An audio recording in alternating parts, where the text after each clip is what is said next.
It's an honor for me to be a part of this year's Hudl Coaches Summit. A day doesn't go by when most of us are not using this service in some way, shape, or form, and it's really revolutionized what we do and how we do it. So it's great to be able to give back and hopefully provide you some insights that will be useful in your program. To start with, I was a head coach for 15 years before I started doing this special team stuff at the Division I level, and we all have cultures in our programs. We all have ways we want to operate, ways we want people to think about us and how our players conduct themselves on a daily basis. And I really believe the two greatest ways that our culture is revealed is through how our special teams play and how they represent us, and how our kids conduct themselves in the weight room, right? Those two things are going to build your culture and they're going to reveal your culture on game day.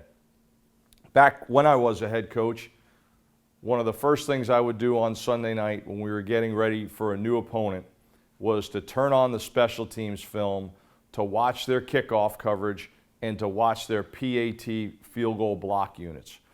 I felt like those two things, more than anything else, were going to give us a really good idea of what we were up against that week. And I didn't only want to see the first kickoff of the game, I wanted to see how they covered kicks when they were up 28 late in the game or when they were down 28 late in the game. Same thing with their field goal block unit. I thought those two units were really going to tell us a lot about the opponent and sort of set the tone for the entire week.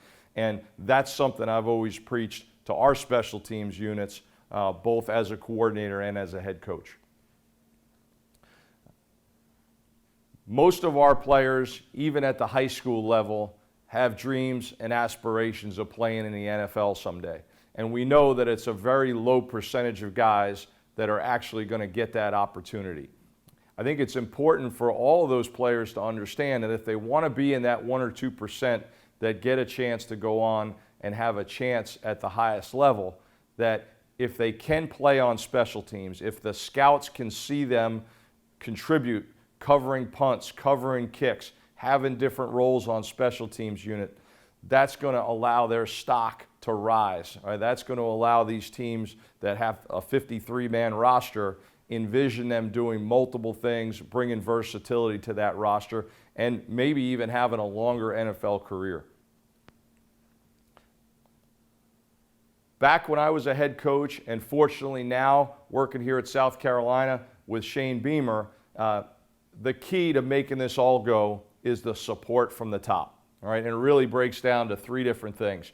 I really believed if the head coach was directly involved, then that's going to set the tone for everybody involved in the organization, right? So whether it's meeting time, whether it's the use of personnel, whether it's getting the right coaches involved with the special teams, if it's a priority for the head coach, that's usually going to make everything from there go a lot smoother, okay?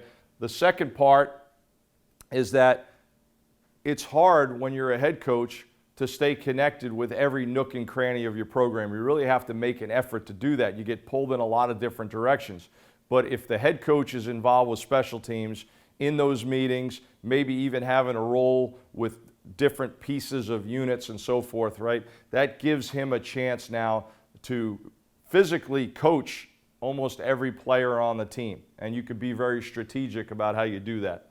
And then the last piece, I always felt during those 15 years that when I was connected to the special teams and as well as the offense and the defense, when it came to game day and you could potentially predict how that game might go, I was better clued in to how aggressive we might need to be relative to a fake punt or an onside kick, those types of things to win the game, because I was able to pull all three phases of the game together and go into that game with a mindset as a head coach.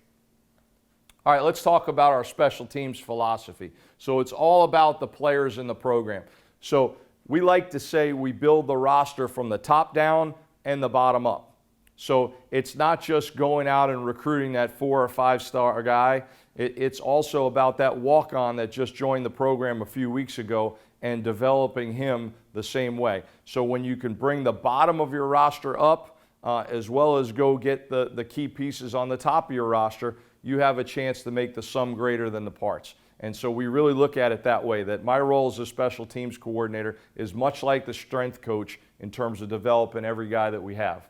All right? We teach football 101, and sometimes the fundamentals of our game get pushed aside because of the emphasis on scheme. What I emphasize to our players and to our coaches is that what we're doing in these special teams meetings is really teaching them football 101, the fundamentals of the game. We're going to talk about it here in a few minutes. And if they can understand that what we're doing carries over to their offensive and defensive positions, it's really an epiphany for the players, because now they understand that those special teams drills are going to make them a better receiver, a better linebacker, a better defensive back, a better running back, and so on. We like to keep it simple and play fast, reduce the game to technique and effort. So what does that mean? We don't have a playbook for special teams. If we can't cover it through PowerPoints and video in a 20-minute meeting, we're probably doing too much, because that linebacker we're working with is always going to introduce himself as a Will linebacker or a Sam linebacker and not the left guard on the punt team. So we understand that, and if we are doing too much, right, and those players are not able to commit their time and energy to it realistically, right, we're probably not going to be as good as we can be. All right? So in order to maximize that time, we need to be really organized and really efficient. Right? This is a roster, but it's probably a different roster than you've seen. It's actually broken down by body type. So when we're creating matchups for drills, when we're looking at certain guys that'll be on the depth in different units, based on the body type that we need to perform those tasks, all right, we can go back to this roster and pick guys. If we have some depth issues, if we have some injuries, all right, and we're looking for a particular guy to fill a role, it's not just about looking at the linebackers, it's about looking at the guys that are that particular body type. The next piece is our drills, all right? We try to create matchups in the drills so that we're maximizing the competitiveness of each rep. Guy might only get 1 or 2 reps in a 7, 8, 9, 10-minute drill. We want to make sure that good are going up against good. Younger guys might be going up against younger guys. Somebody whose stock is rising, we can challenge him going up against another player. Hold out guys that might be hurt. Hold out particular guys that we don't need to see because of where they're at in the program at that point. Okay, so it's all organized right down to the rep. The coaches know who should be getting in there on the next rep, and it's expected to flow in that regard. Speaking of the coaches, I think it's important that this is not a one-man show. It takes a village to be good on special teams. So we try to get everybody involved. But in doing so, we try to look at our coaches. What are their current expertise? Your defensive backs coach may be really good at teaching press man technique. Well, he's a great guy to get involved on punt return, because a lot of the things we're doing at the line of scrimmage are very similar. Your receiver coach is teaching releases to his receivers. Well, he's a great guy to use coaching the gunners on punt, because a key to being a good gunner is getting a release at the line of scrimmage.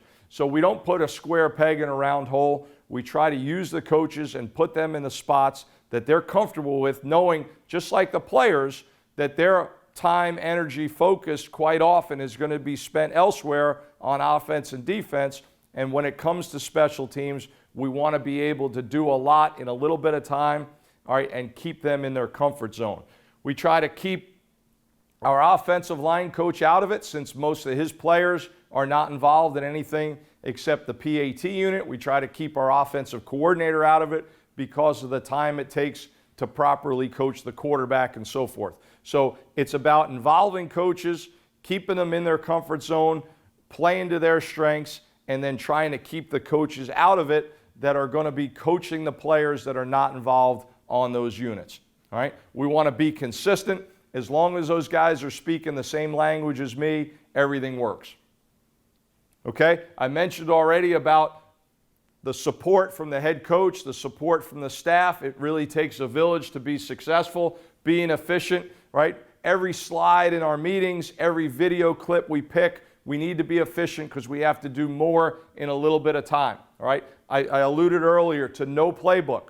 All right, we have buzzwords, we have terms that we use over and over and over again. Everybody speaks the same language, all right, and that allows us to get a lot done in a little bit of time, okay? We expect the players to be interactive in the meetings. So once they learn this stuff, they're going to be expected to talk the language and speak back. We want our meetings to be interactive. All right, and then a last piece that I think is real important. All right, we want to celebrate special teams. We want to celebrate the successes of our players. All right, whether that be in meetings, whether that be using social media. All right, this would be an example of a player of the day slide, a guy that had a great spring practice the day before. All right, we have some fun with it. We put some different imaging together, get the players excited about being a part of these units. Same thing after a game. Here we go after defeating Cincinnati in the championship game 2 years ago. A little Ghostbusters theme here. Just something to put a smile on guys' faces, to try to recognize guys performing at a high level, and again, create a culture in the room and try to foster the culture in the entire program. All right, let's talk a little bit about meetings and how we organize meetings. Again, got to do more with less, more in less time. So we've got to be really organized and really efficient. In terms of how we order our meeting, we'll always go with the units that have the big guys potentially on them first. Punt, kickoff, return. You might be using some bigger bodies in your shield on punt or as upbacks on your kickoff return unit. Right, we do those first, and then those guys can leave and go back to their position meeting, and now what you're left with is your core special teams guys for your punt return, your kickoff cover units, right? We don't meet on PAT field goal or field goal block every day. It might be every 2 or 3 days, it might be every 4 days. When we do those at the same time, split up, try to keep defensive guys on the field goal block, try to keep primarily offensive guys on the field goal unit, and we'll do that separate from the rest of the special teams, again, to be as efficient as we can be with our time. On a practice day, I think it's important that you go over the depth chart, again, so when you hit the practice field, things can be efficient and flow the right way, all right? And then most of what we're going to watch in the meeting is specific to what we're going to do on the field that day, so the guys can feel prepared when they get out there, hopefully carry over what we're covering in the meeting to the practice field. On off days, that's when we might go over those player of the day slides that I just showed you a few minutes ago. We'll talk in a minute here about spring competitions and competitive teams and trying to create some culture that way. And then there's time on those days. I think it's important that you not only review your practice video from the day before, but incorporate whether it's NFL clips or clips you've saved from different things that have happened in games in the past, or even maybe some clips from offense and defense that carry over to special teams to show your guys on those off days. All right, once we hit the field, there's a great sense of urgency, because what we don't ever want to do is waste time. We might have 60 guys involved in a drill for 5 minutes, and if we're not hitting the ground running and hustling from point A to point B, we're going to end up wasting 30 seconds, a minute of a 5-minute drill, and those are valuable reps. So we know we've got to do a lot in a little bit of time, right? Basic things, kind of coaching one-on-one things, even lines, guys getting themselves in position to start the drill off the right way. All right, we don't want to waste time when we hit the field, okay? We expect high effort with great focus. I showed you a competitive drill matchups earlier. A guy might have been getting 2 reps in that entire drill, so we expect a maximum effort for those 2 reps, and then we move on, okay? Understand why we're doing the drill. How does it relate to what we're doing, whether it's on offense and defense, special teams, what aspect of special teams, how am I going to utilize this technique and apply this technique, all right? Don't make the same mistake twice, okay? So again, less reps in this stuff. You got to learn from your mistakes, all right? Make the effort to go out there and fix it, okay? Don't make the same mistake as the guy in front of you. So we're going through a drill, and when we're coaching one, we're coaching everybody. So these are all the basic things I go over with our guys at the start of the spring, at the start of preseason, remind them periodically so they understand it's going to be a little bit different plan of attack when it comes to coaching the big groups on special teams. We will repeat the same drills over and over and over and over again. I'm going to show you some kickoff cover drills here later in this presentation, which we might do 35 times over the course of a season when you add up preseason and do them once or twice during the season. Okay, don't get bored. Don't assume you know it. Don't assume that you've created the muscle memory to go out there on the field and execute it at a high level in a game. So always approach it like you're a freshman on day one learning this stuff for the first time. Okay? The bottom line is there's certain things we can control, right? We've got to keep learning. We've got to master our craft, whether you're the freshman that just showed up or whether you're a fifth-year senior who's done the stuff for 5 years. Okay? I mentioned earlier about the spring teams and coaches. So what we do is we divide up the roster with the guys that are actively involved in special teams. So we're not counting the quarterbacks. We're not counting some of those linemen that are not on the primary units. We'll break the team down. We might even do a draft day and have some fun with it to create those teams.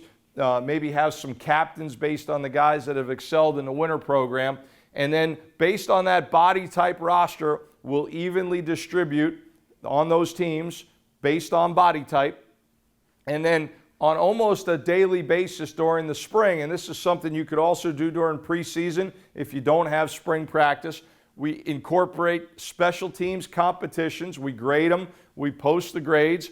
And then the guys know that based on the success that they're having in those drills, right, that will determine who's going to be on those future depth charts, right? Who gets to make the travel squad, things like that. So here's an example from a couple springs ago at Memphis, right? The different teams came up with some names for themselves, right? And after a competition was over, the next day on an off day, right, we're going through who won, who lost, right, what the standings are, trying to have some fun with it, getting the guys excited about going out there and competing every day. And then when spring is over, all right, we can look at who got the most reps, who won the most reps, right? Not only which team ended up coming out successful, in this case it was the Headbusters 10-2 record, all right, but also the guys on all 4 teams who had great success in these different competitions. All right, let's change gears now and let's talk about how we make a difference on special teams relative to winning football games, okay? Well, it's not a whole lot different than the things you've probably talked about on offense and defense. Again, special teams is really just offense and defense with more time and space, and I think you'll see that here. First thing is ball security, right? That's the fastest way to win or lose a game, right? If we don't take care of the football on offense and we put the ball on the ground, we're going to lose pretty quickly. If we're creating turnovers on defense, we're going to have a much greater chance to win. And all of that applies to special teams as well. Field position. The closer we start to the opponent's goal line, the greater chance we have to score on that drive, and vice versa. So getting the guys to understand how field position impacts offense and defense. Okay? Explosive plays. If you have an offensive drive that includes an explosive run, an explosive pass, much greater chance to score. All right? If we have an explosive return, right, that's the same as an explosive play on offense. All right? Hidden yards. We're going to talk about this a little bit more here in a minute, but there's a lot of situations that happen in a game that don't show up in the stat sheet, that don't show up from the radio and TV broadcasters, but when we watch that game on Sunday as coaches, we know it impacted our ability to win or lose it, all right? And so we track those things, we monitor them very closely, we talk about them as a team, and we try to eliminate those negative hidden yard situations, all right, from the game. And then lastly, game situations. We know on special teams there's only going to be a handful of things, all right, that make the difference in winning or losing. It might be a game situation that presents itself once or twice in a season, maybe even once or twice in a guy's career, but we have to be ready to execute at a high level when that happens, okay? So let's talk about ball security first. This is a specialist period, and we will do this a couple times a week. And what our goal here is for the guys that have a chance to catch balls, to actually do that in practice. So we have kickers kicking the kick returners. We have punters kicking to the punt returners. Guys that might be up backs for us on kickoff return, might be fielding squib kicks or sky kicks. And while all that's going on, we have some special teams fundamentals that we're working on at the same time. So really everybody besides the quarterbacks and the linemen are involved during this specialist period. And the number one goal of it is that we are taking care of the football, confident catching punts, confident catching kickoffs, confident handling some unique situations that might come up relative to squib kicks, etc. Okay? All right, so field position. All right, these numbers might change a little bit year to year in college football, all right, but they never vary too much. And the bottom line is where your drive starts is going to heavily impact your chances to score on that drive, okay? So when we're starting inside our own 20 and we've got a long way to go on an offensive drive, a very low percentage to score, right? But when we're starting out closer to midfield or in plus territory, now our chances to score go up significantly. So it's important for the guys to understand the relationship between special teams success and their success on offense and defense. They go hand in hand, right? We're one program, we're one team. The three phases have to come together in order to win football games. All right, explosive plays. However you define those, some might define it as runs of 10 and passes of 15 or 12 and 50, whatever it may be. That's not as important as understanding that every single special teams play is an explosive play because of the huge chunks of field position that are getting exchanged in that one punt or that one kickoff. The other thing to understand is if your defense gives up a 12-yard run, okay, they're going to line up, it's going to be first down again, and they still have a chance to stop the opponent on that drive. Okay, if your offense gives up a sack on first down, you still have second and third down to try to recover from that sack and get another first down.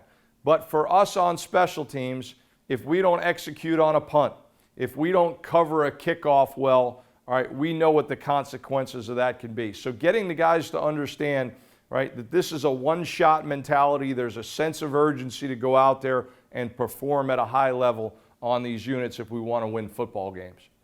Okay, I mentioned the hidden yards formula, and I'm not a big math guy, okay, but we just came up with a really simple formula, such as, did we return the ball past the 25-yard line on a kickoff? Well, whatever yards we do, right, that's plus hidden yards because we could have had a touchback or a fair catch and started at the 25. If we don't get it to the 25, well, those are minus hidden yards because, again, we could have used a fair catch or a touchback to get it there, all right? So that's an easy way for us to measure whether we had success on that kickoff return or covering a kickoff. If a punt hits the ground that our returner could have fielded and it rolls past him for 12 yards, that's minus 12 hidden yards if he could have got there.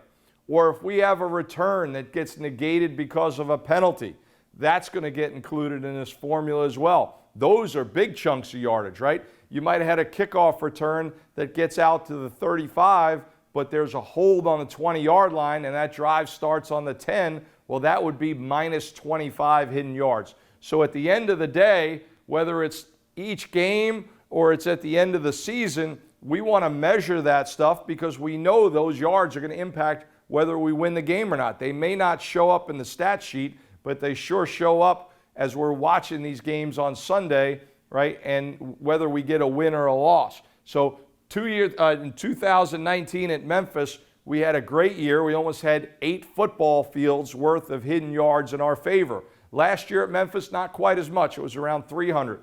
But that's still good stuff to measure and feedback for your guys so that they understand whether we're beating ourselves or not. Okay, we talked about those game situations that are going to pop up once or twice in a season, maybe once or twice in a player's career. But we all know if we execute well in those situations, we're probably going to get the result we want. And if we don't, good luck, right? We're going to look awful as coaches. So we have a checklist that we go through, and this is just an example of it, and it applies to all the special teams units, but it's a checklist of situations that we need to make sure we're ready as a program to handle those a certain way. And it could be a backed up punting situation. It could be no timeouts left, all right, and we have to run the field goal unit out there to kick a field goal as time expires. Obviously, your hands team and your must onside kicks. Little things like how do you handle a windy day kickoff when the ball keeps falling off the tee, right? Those are things we constantly cover. We do it during preseason, and even on Thursdays and Fridays during the season, even though we can't cover everything on this list, there'll be some that we absolutely will do every week, and then there'll be a few that it might be once every 3 or 4 weeks, we go back and refresh our memory on it so that if it happens over the weekend, right, everybody is on the same page. So in some way, shape, or form, I encourage you as a special teams coach or as a head coach to have a checklist like this and to make sure that you're staying on top of it, all right, and covering these things periodically so that your players know how to handle themselves and that your coaches know how to handle themselves. And then practice the stuff. It's great to have 2-minute drives during practice, right? It's great to create situations during practice that incorporate how your offense and defense will function, but also how your special teams has to handle themselves as well. All right, so for the next portion of this clinic, right up through the finish, we're going to transition and talk about the fundamentals of special teams, which I believe are also the fundamentals of football, and give you some examples, okay? So where it all starts for us is understanding that there's 2 positions in football. A power position, which a lot of us call a football position, right? And that's a man who's ready to change direction quickly, right? What goes into a power stance or a power position? It's a wide base, it's knees inside my feet, feet flat on the ground, great bend in my ankles, knees, and hips, a big chest, so we like to say reverse arc in your back so that we can keep our head up, and tight hands and elbows, okay? That's a man ready to change direction. All right, so here's an example of us working it. We've got all of our players out here with some space, our coaches moving around, checking their body position, all right, looking for those exact same things that you saw in that previous picture that I just showed with the feet flat on the ground, the great bend, the big chest, and so forth, okay? The other position in football is a speed position, right? That's a man gaining ground, all right? So what's an example of a speed position? Well, let's look at this kickoff.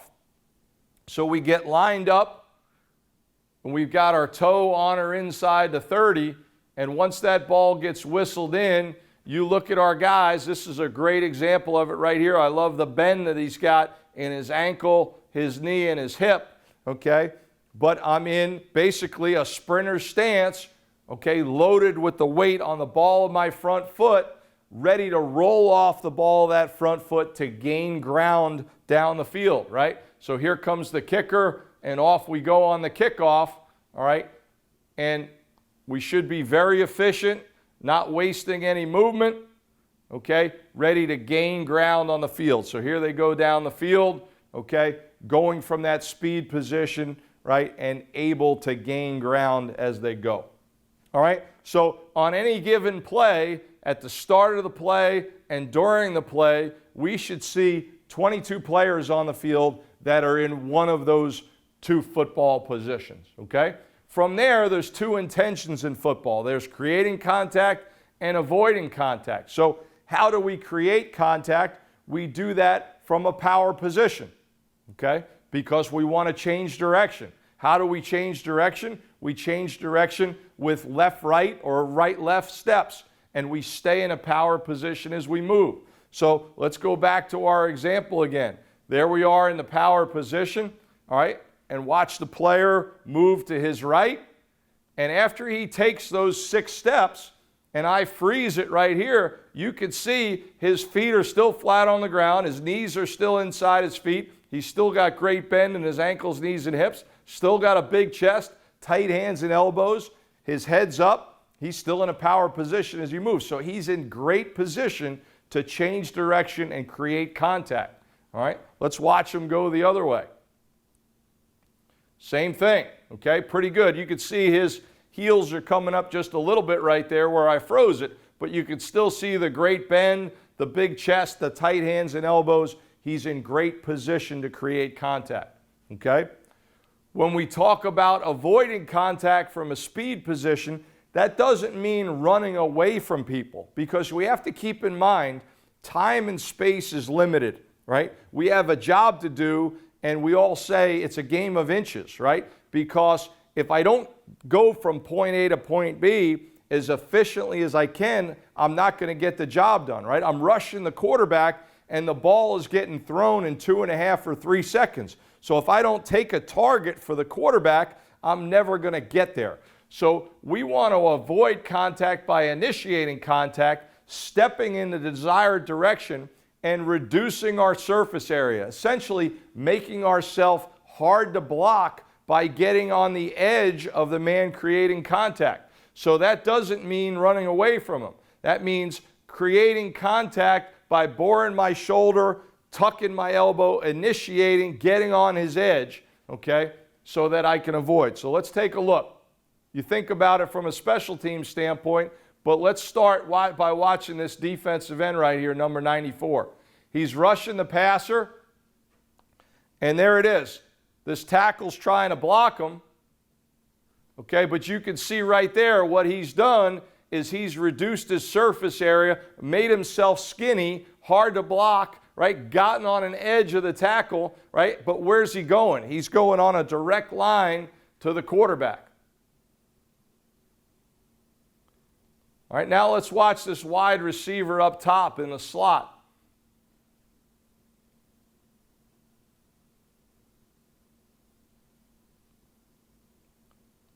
Okay, so he's got that corner on him. Looks like playing man-to-man.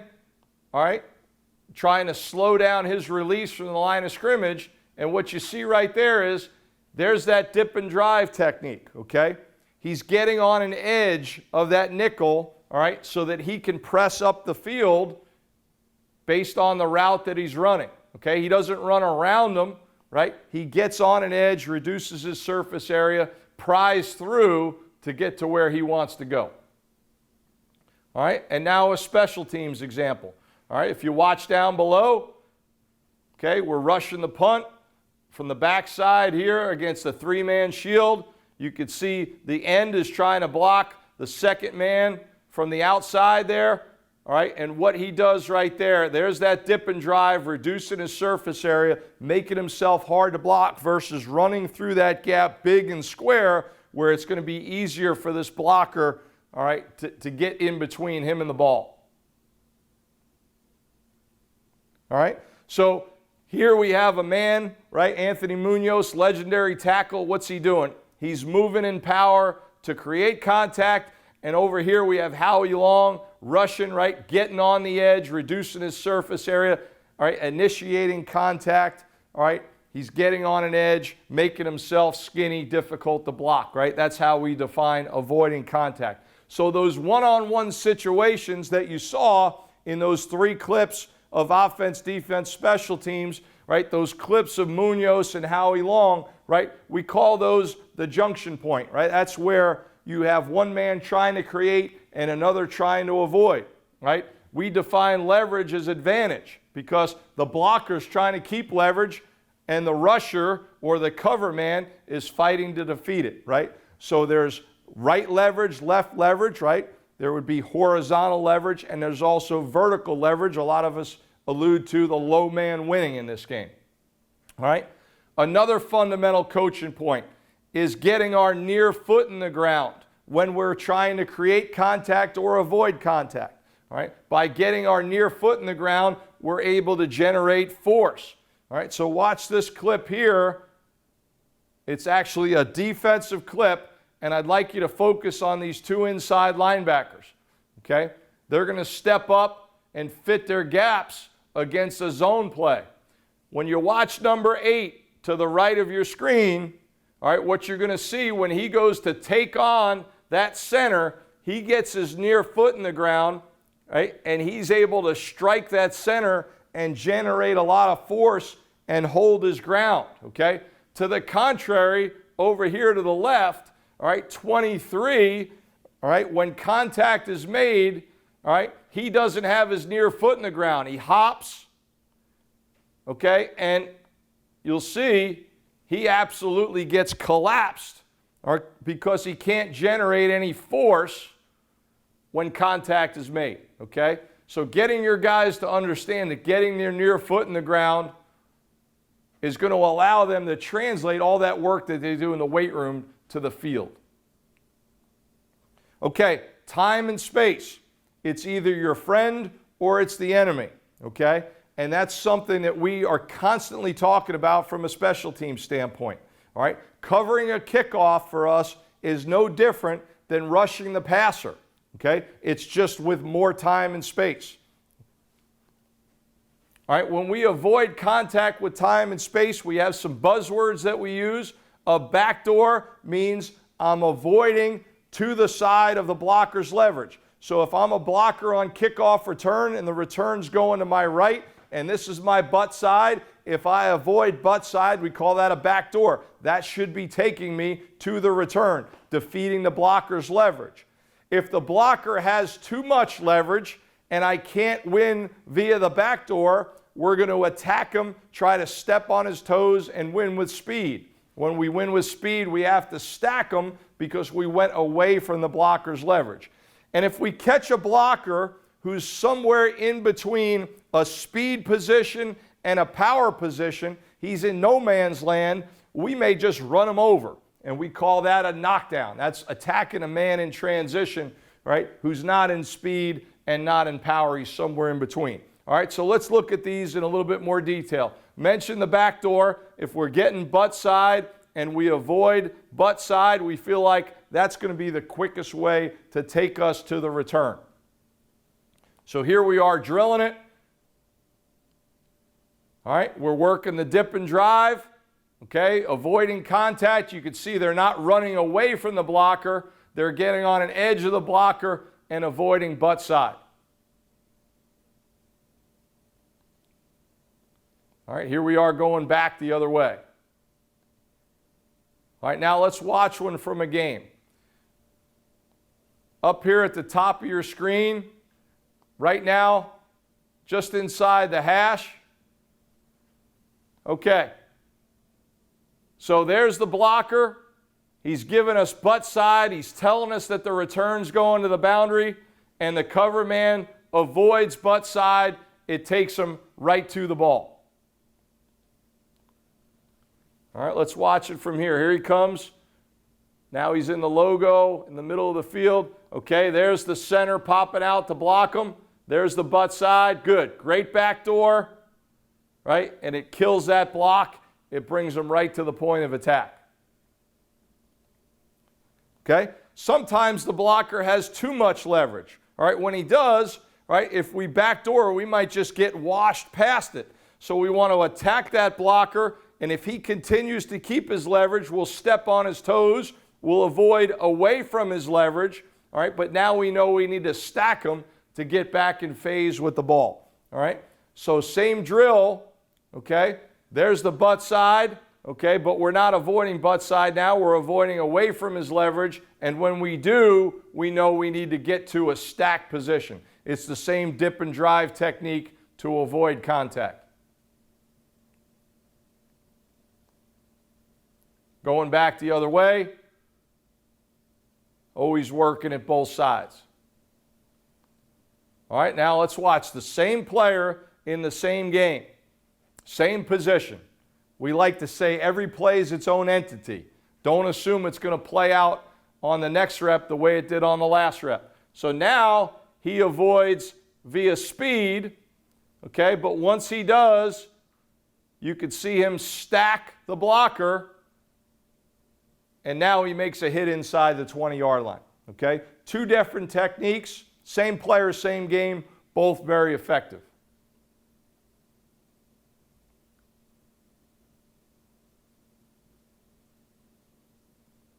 All right, great stuff right there. Now, sometimes there's not a lot of time and space. Okay? When there's not, when I get closer to the returner, when I get closer to the ball, I have to determine, is the blocker in phase with the ball or out of phase? If the blocker's out of phase, then go make a play on the ball. But if the blocker is in phase with the ball, I've got to go through the blocker, because if I go around, I'm going to create a seam for the ball to get vertical, and that's how yards are gained on the football field. So when we need to go through the blocker, we call it a two-gap technique.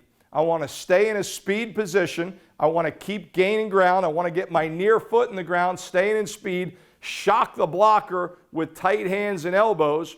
And once that contact is made, I want to keep my eyes on the ball.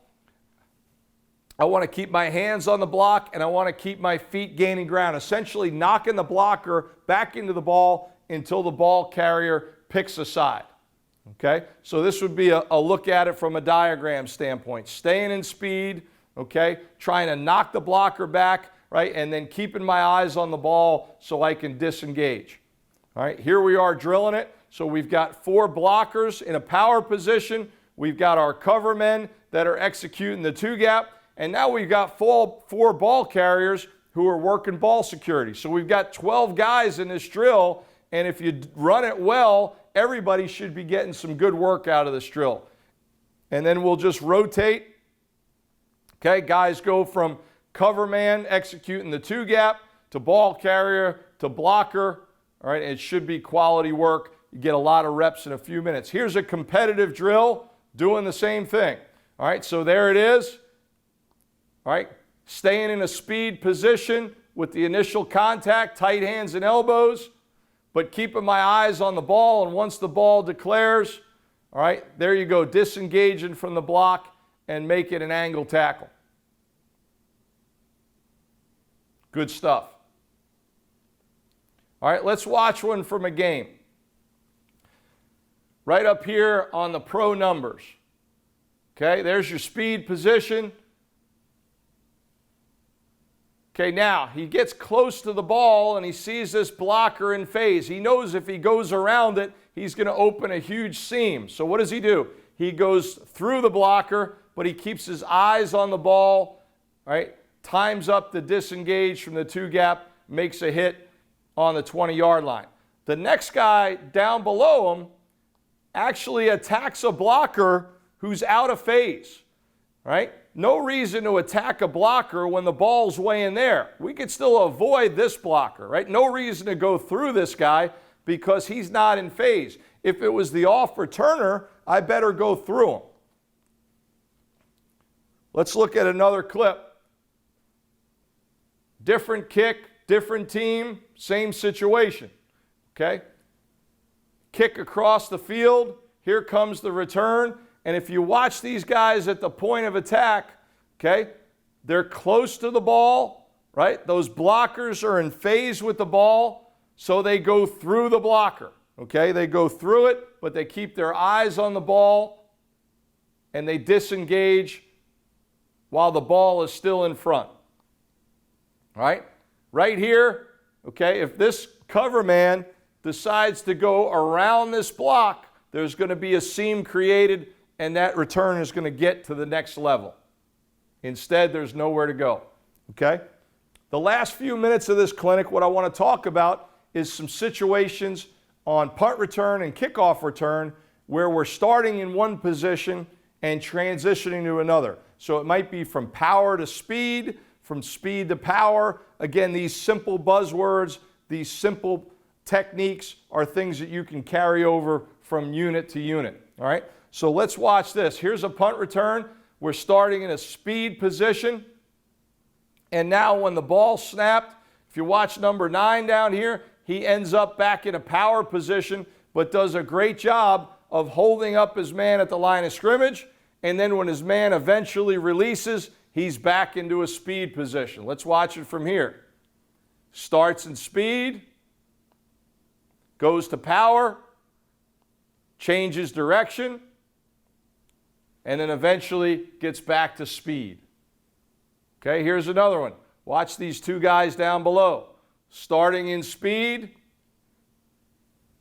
getting into the blocker, but back to a power position, all right, and then eventually back to speed. Watch it from here. So these guys we talk about time and space. They're buying time and space for the returner. Look at the difference between 47 and 34 compared to this guy right here, right?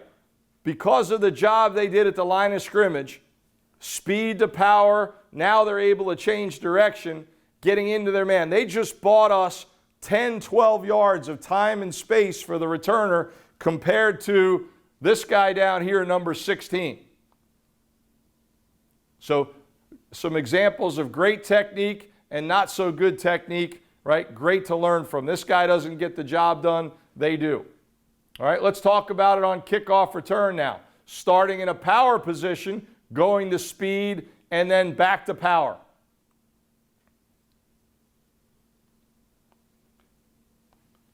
All right, if you watch over here on this side of your screen, power position, back to speed, he settles, he gets back to power.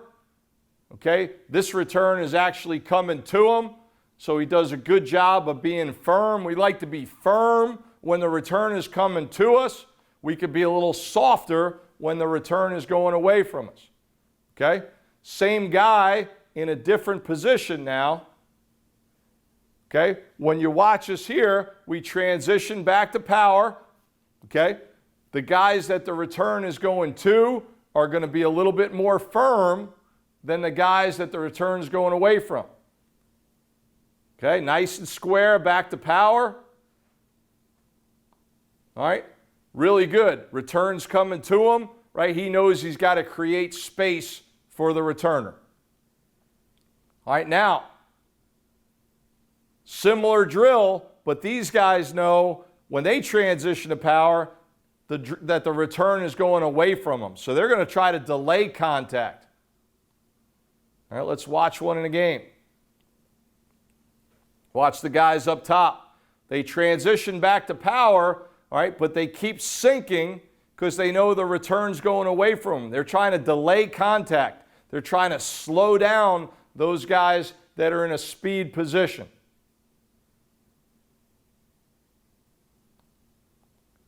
Let's look at it from the tight shot.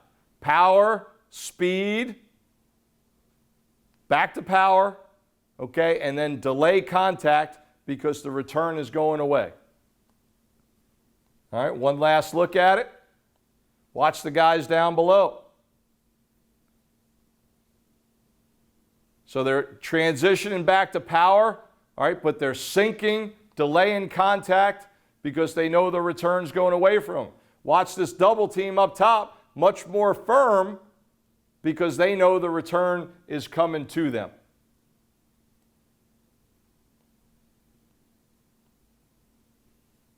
See it from behind? There it is. All right, much softer away from the return, much more firm to the return. So our guys know not only who they have to block, but they understand the technique based on whether the return is coming to them or away. But at the end of the day, it's starting in one position, right? It's going to a speed position and then back to a power position when they ultimately try to get in position to block their man. I hope this was a great introduction to what we do and how we do it. I've certainly enjoyed presenting it to you. Hopefully, we're going to have a chance to see each other in person. Come visit us at South Carolina once things open back up. And good luck with the rest of the clinic.